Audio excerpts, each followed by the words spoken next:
प्यारे छात्रों, मैं डॉक्टर राजकुमार आप सभी का अपने YouTube चैनल संस्कृत जिज्ञासा में हार्दिक स्वागत करता हूँ। आज हम सभी लोग महाराजा भर्तृहरि द्वारा रचित नीति शतकम गीत काव्य के विषय में पढ़ेंगे। महाराज भर्तृहरि ने अपने इस गीत काव्य की शुरुआत मंगलाचरण से की है। जैसा कि मंगलाचरण की परंपरा हमारे सारे कवियों में पाई जाती है। जब भी हम किसी कार्य की शुरुआत करते हैं तो मंगलाचरण से ही करते हैं। यहाँ पर महाराज भर्तृहरि ने नीति शतक के मंगलाचरण को इस प्रकार से कहा हुआ है, लिखा हुआ है।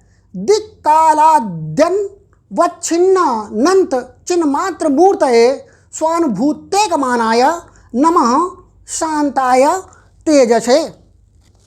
यहाँ पर लिखा हुआ है कि दिक्कालाद्यन, दिक अलग, काल अलग, आद्यन अवच्छिन्न कालाद्यन अलग है, वच्छिन्न अनंत चिन्मात्र मूर्तये। फिर से देख सकते हैं, दिक अलग है, कालाद्यन अलग, वच्छिन्न अलग है, अवच्छिन्न है, अनंत चिन्मात्र मूर्तये स्वानुभूतेकमानाय लिखा हुआ। स्व अलग, अनुभूति अलग, एक अलग है और मानाय अलग है। स्व अनुभूति एक मानाय नमः शांताय तेजसे। यहाँ पर महाराजा भर्तृहरि जी ब्रह्म की या परमात्मा की विशेषताओं का बयान करते हुए कह रहे हैं कि जो परमात्मा है या जो ब्रह्म है वह दिक्कालाद्यन लिखा हुआ है। दिक माने दिशाओं और काल आद्यन यानी काल आदि से। दिक माने दिशाएं, जैसा कि आप सभी जानते हो कि जो दिशाएं होती हैं वो 10 होती हैं। पूरब, पश्चिम, उत्तर, दक्षिण, उसके बाद ईशान, नैऋत्य, वायव्य और आग्नेय, उसके बाद ऊपर और नीचे। इस प्रकार से कुल 10 दिशाएं। यानी जो परमात्मा है वह दिक माने दिशाओं माने जो आपकी 10 दिशाओं। काल आद्यन लिखा हुआ। काल माने समय, और जो समय होता है वो 3 तरह का होता है, भूतकाल, भविष्यकाल और वर्तमान काल।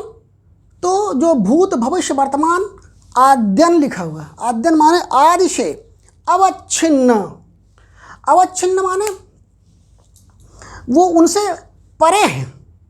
और अनंत है। अनंत माने उसका कभी अंत नहीं होता है। जो परमात्मा है उसका कभी अंत नहीं होता है। दुनिया की जितनी भी चीज़ें पाई जाती हैं वो सबका अंत होता है, सबकी सब नाशवान है। इस दुनिया में कोई भी चीज़ स्थायी नहीं है, हमेशा रहने वाली नहीं है। लेकिन जो परमात्मा है वो अनंत है। अनंत माने उसका अंत नहीं होता है। और वो चिन्मात्र मूर्तये लिखा हुआ है। और वो चेतनमय मूर्ति वाला है, स्वरूप वाला है। वो सच्चिदानंद है, उसको कहा जाता है सच्चित आनंद है, कि ऐसे मूर्ति रूप है। स्व अनुभूति एक मानाय।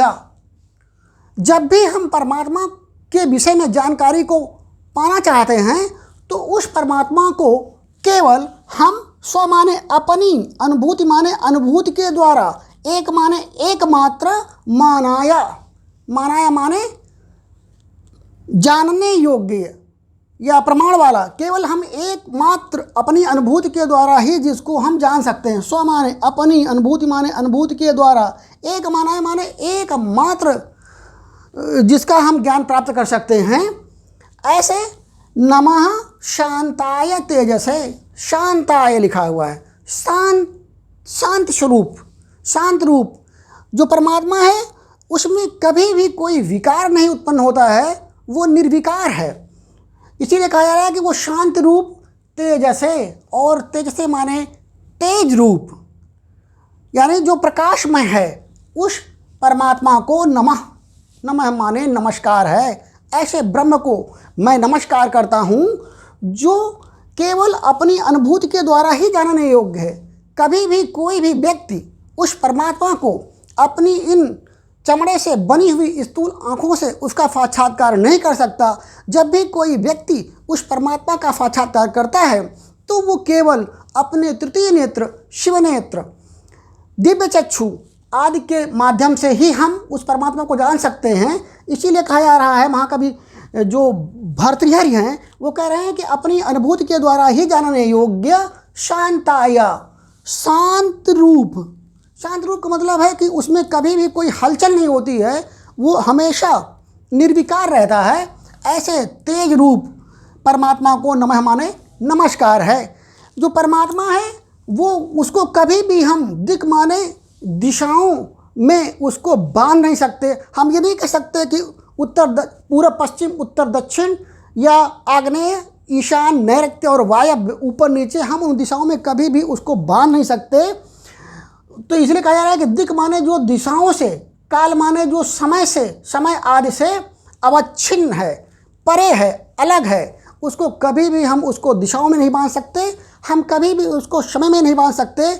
हम ये नहीं कह सकते कि वो भूतकाल में था, हम ये भी नहीं कह सकते कि वो वर्तमान काल में है, हम ये भी नहीं कह सकते कि भविष्य काल में होगा।